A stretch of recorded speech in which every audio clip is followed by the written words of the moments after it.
I'd like to call the Zoning Board of Appeals for Tuesday, November 17th, 2020 to order. Will the city call the roll, please? Ms. Defoe? Here. Mr. Friedman? Here. Mr. Rogers?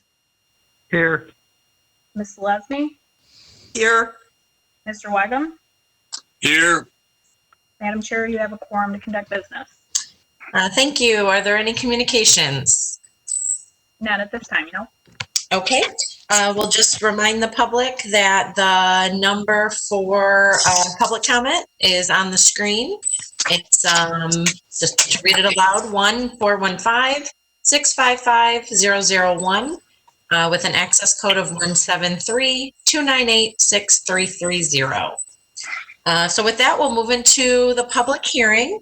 If you haven't joined us before, just a quick description of how we conduct business. The city will call the case, read a brief description. We ask the appellant to state your name and address for the record, and then explain to us what you're asking for and why. Then the city will read the findings of fact.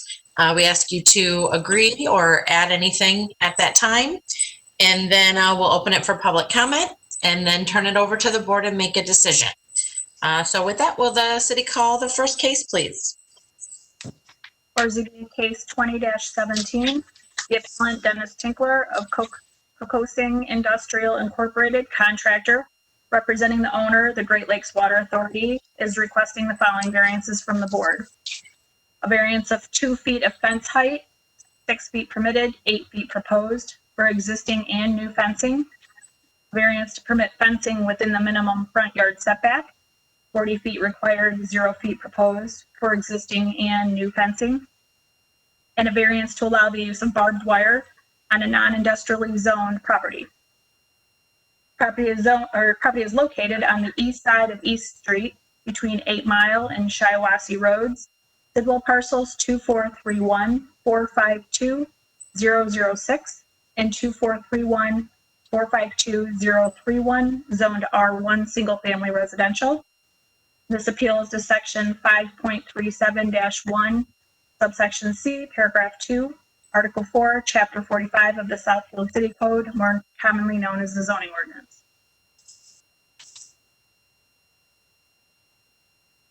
Thank you. Is the appellant here?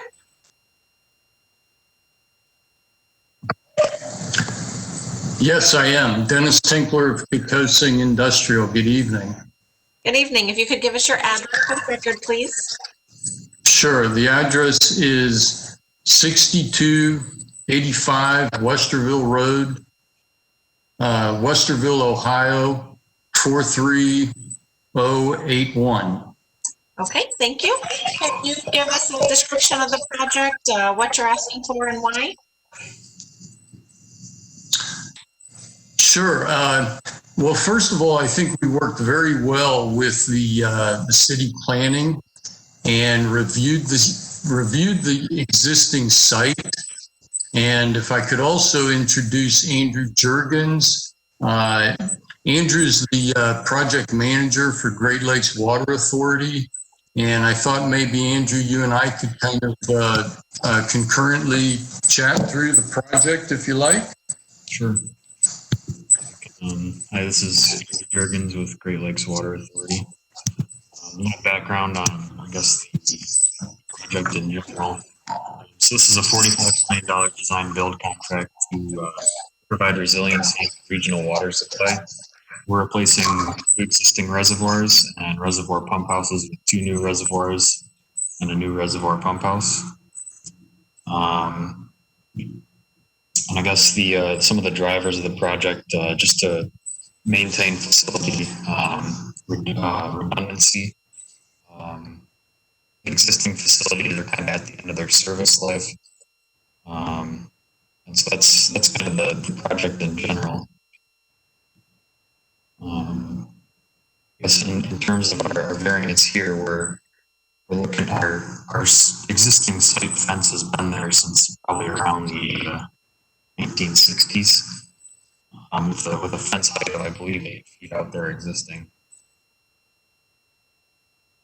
So Dennis, yeah, you mentioned we had worked with the city planner's office to come up with a solution for the new fencing. I don't know if we have a picture of our new fence that we're planning on putting in there. Or I don't know if you want to kind of talk through that. Here, we do have later on in the here. There you go. Thank you.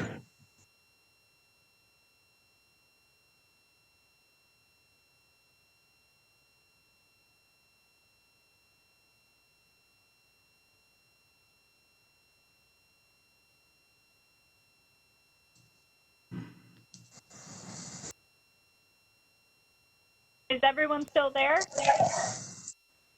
Yes, we're still Yep. here. I'm here. The slide hasn't updated. Okay, very good. If I might, would you like me to start the sign? I'm sorry, there you go. Yeah. Okay, Mr. Tinkler, did you have anything else to add? I'm sorry, could you say that again? I just said, do you have anything else to add before we move on in the process? No, I think, it was a very good discussion with the city planners and a compromise to work within the existing constraints of the site. And I think there was some really good discussion on the fence at East Street. And so I think it was really just well done. So I think the variances that we requested are all appropriate. And I think the city planners would endorse that. Okay, thank you. Will the city read the findings of fact, please? for ZBA case 20-17, Dennis Tinkler, Industrial Incorporated, contractor, representing owner, Great Lakes Water Authority, is requesting the following variance of 2 feet. I'm sorry, Sarah, 1 second. If you're not speaking, could you go on mute, please? Yes, thank you. Variance of 2 feet of fence height, 6 feet permitted, 8 feet proposed for existing and new fencing.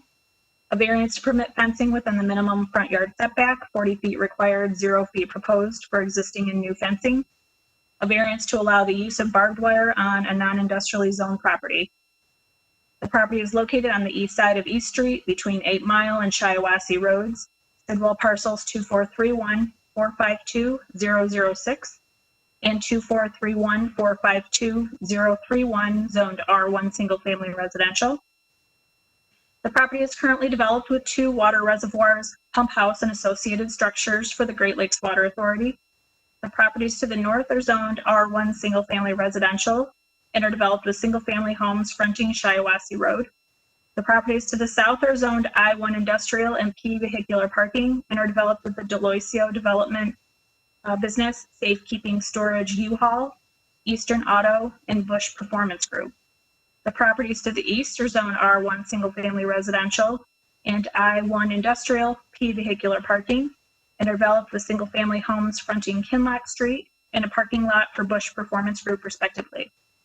The properties to the west across East Street are zoned R1 residential and IL light industrial, P vehicular parking, and are developed with single-family homes fronting East Street and the Reformer Group respectively.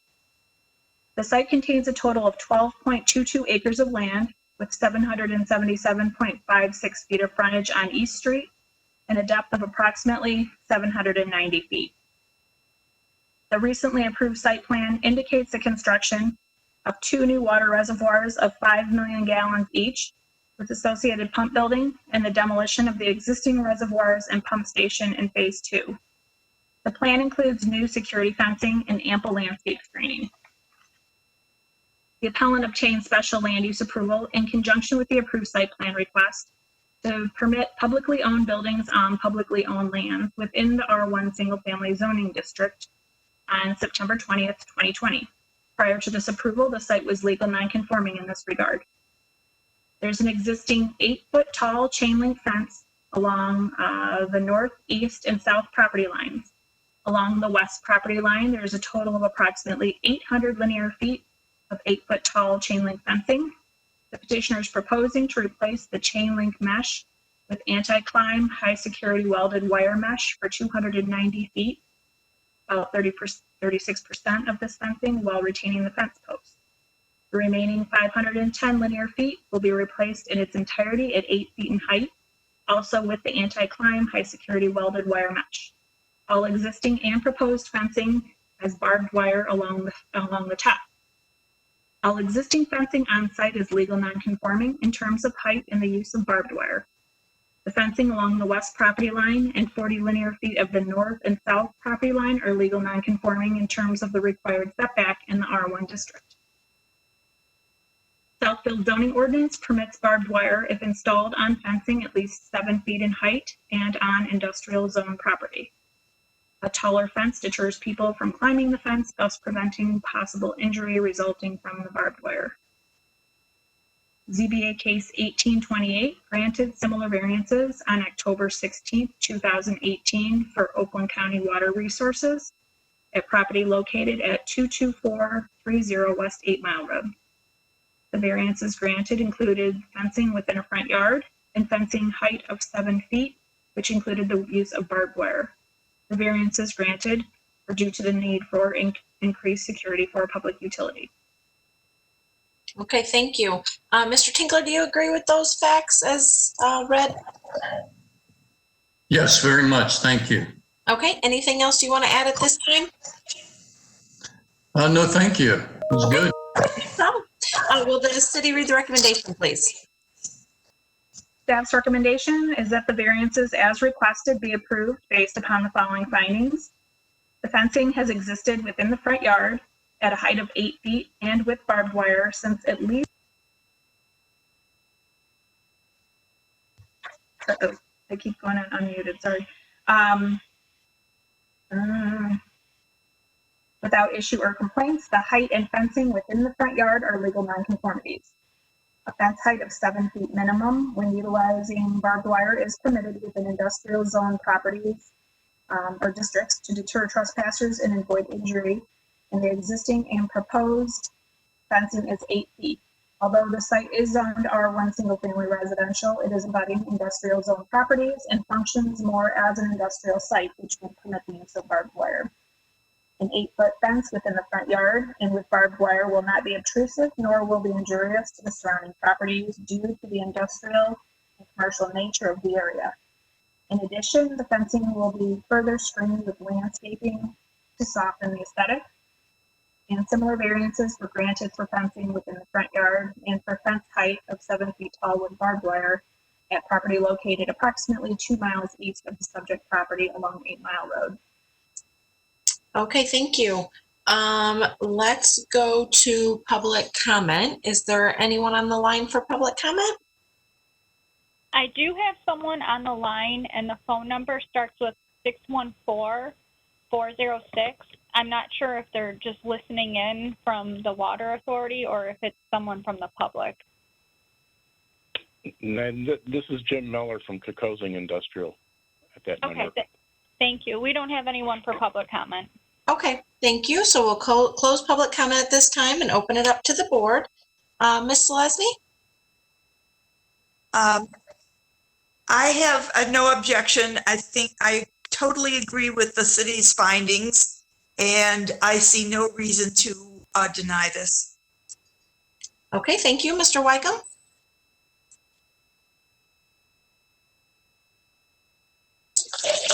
There we go. No, I have no problem with this at all. I'm just somewhat curious, though. Where is this water coming from? Where is it pumped from, Mr. Tinkler? Hello? Yes, sorry. Well, it's coming from treatment from Great Lakes Water Authority.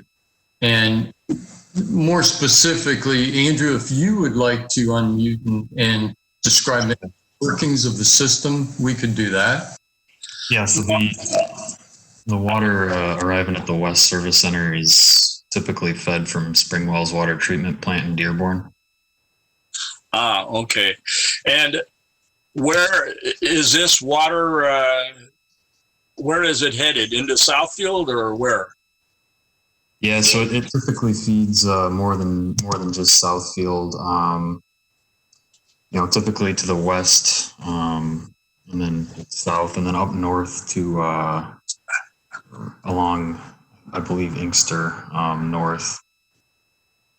So it feeds about 400,000 people all over Southeast Michigan. This is kind of a junction in our system. So, depending on system operations, the extent of where it's fed each day is, kind of depending on system demands, but typically Farmington Hills, Livonia, over to Novi Northville. Okay. So my understanding is that you get your water from Lake St. Clair, right? And then it would go to Dearborn, and then you pump it, underground all the way up to the pump station? Right. It is the intake, I believe, for the Springwells water treatment plant is fed from the Detroit River. Oh, the Detroit River. Oh, okay. No, I don't have any problem with this. I was a little surprised that when I went down East Street that it stopped. Anyway, there's no complaints from the neighbors that I hear, and the site looks well kept, so I have no objection. Okay, thank you. Mr. Rogers?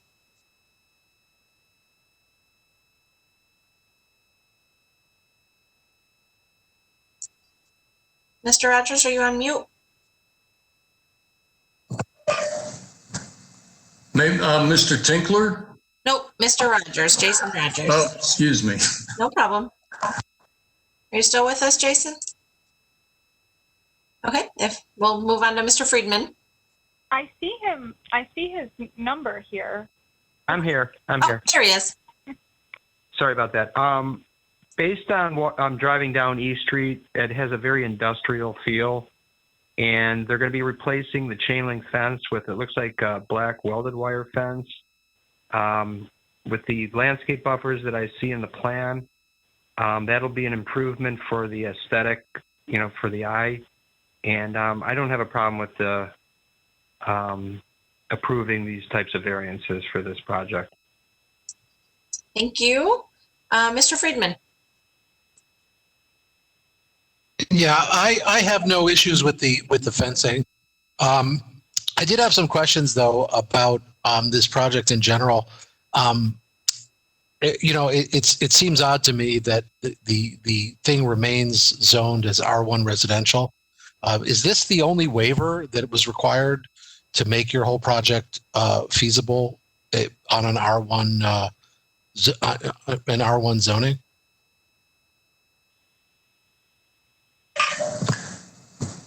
I believe the three variances we're requesting were the only ones that were necessary. If I might, the chair to Mr. Friedman, yeah, it is my finding that publicly owned buildings on publicly owned land are permitted with special land use approval, and they did obtain special land use approval from City Council. So for the use portion of it itself, it was permitted with special use. Yeah, I did see that, and I'm just wondering why, instead of requesting special land use approval, they didn't just attempt to change the zoning on the site. I mean, this is clearly an industrial use and will be for quite a long time. And what's the and maybe that's more intensive process, but why couldn't they just have applied to have the zoning changed, and then they wouldn't need this waiver? Well, that could have been a possibility, but I mean, it's permitted with the special land use approval, so it's just the avenue they chose to go, I believe. Mr. Tinkler can confirm. Yeah, I think we debated that at the onset, and we chose to go this route and leave it R1. And one other thing, if I might, to Mr. Friedman, if we could, convert it to that would open it up for more manufacturing, industrial type uses, which would be way more intense, rebutting the properties along East Street, the residential properties, and those along Shiawassee to the north. So it would open it up for more intense industrial type uses, even though this is, slightly industrial in nature. It's not quite as intense. It's more passive in nature than some of the, manufacturing type uses that would be permitted industrial with the, the noise and the vibration and the dust and things like that. And so would you believe that the city council might be less likely to be willing to change the zoning rather than give them special land use approval?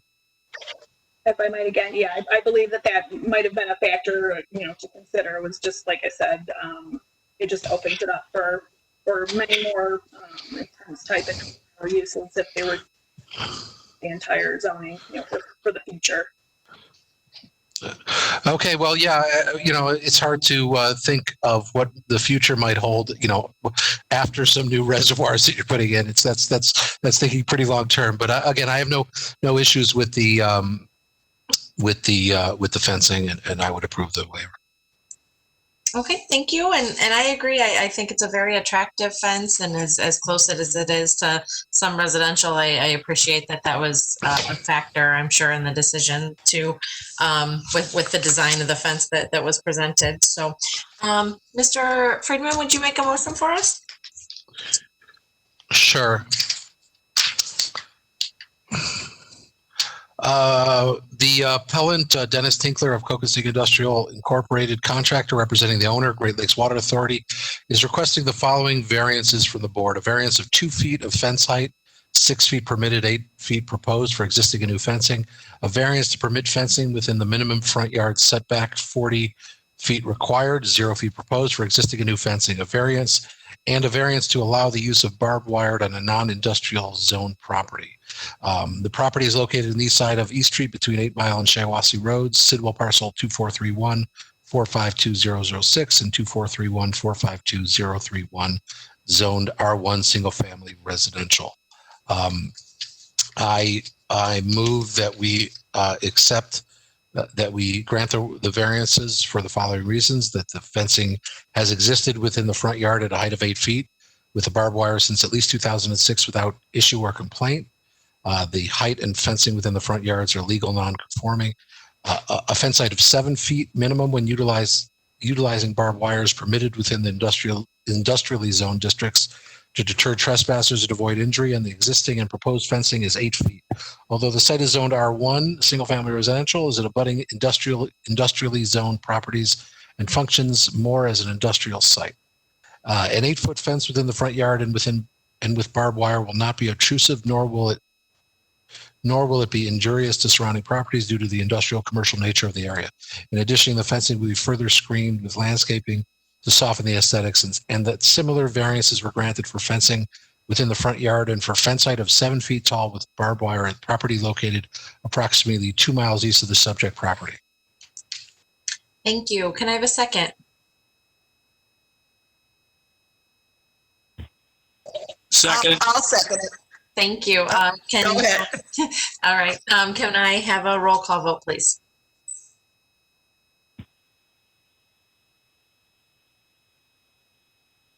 Sarah, are you doing the?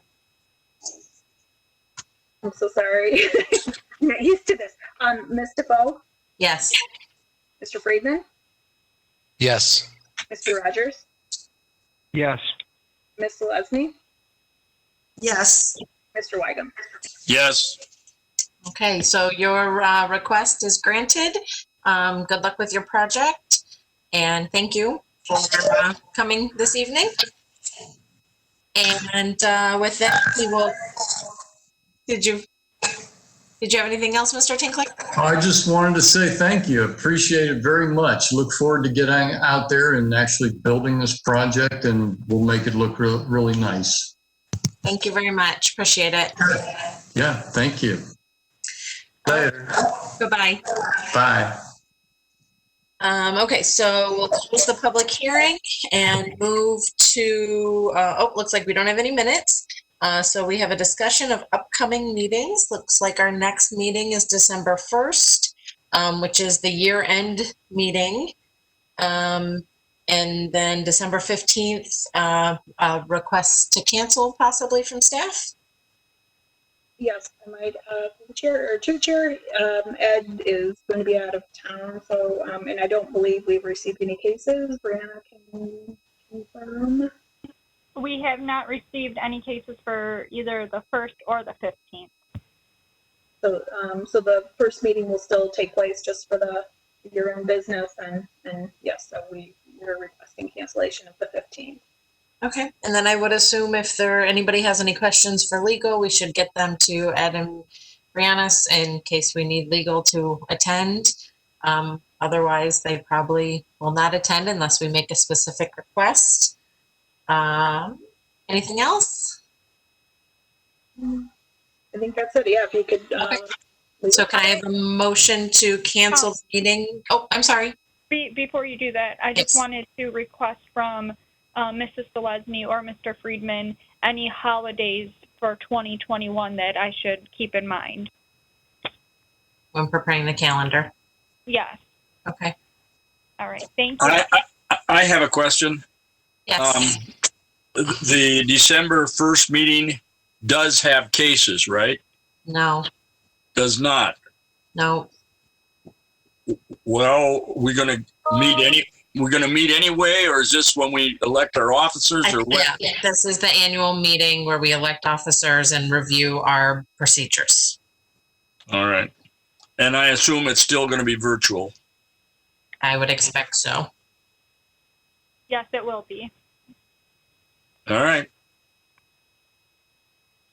Okay, so can I have a motion to cancel the meeting for December 15th, please? So moved. Move. All right, I would like to add because there are no cases. thank you. Can I have a second? Second. All right, all those in favor? Aye. Aye. All right, I think that passes, so that meeting's canceled. Any other miscellaneous? Yeah. Well, how come I can only see your lovely face and Mr. Friedman's, and I can't see anybody else? Because they don't have cameras on. You didn't get their hair fixed, huh? Generally, they don't have cameras. Most city computers, I don't think, have cameras. All right. Okay, so can I have a motion to adjourn then? I so move. Thank you. The motion. I second. Thank you. All those in favor? Bye. Aye. All right, have a good night, everyone. Good You- night. Night.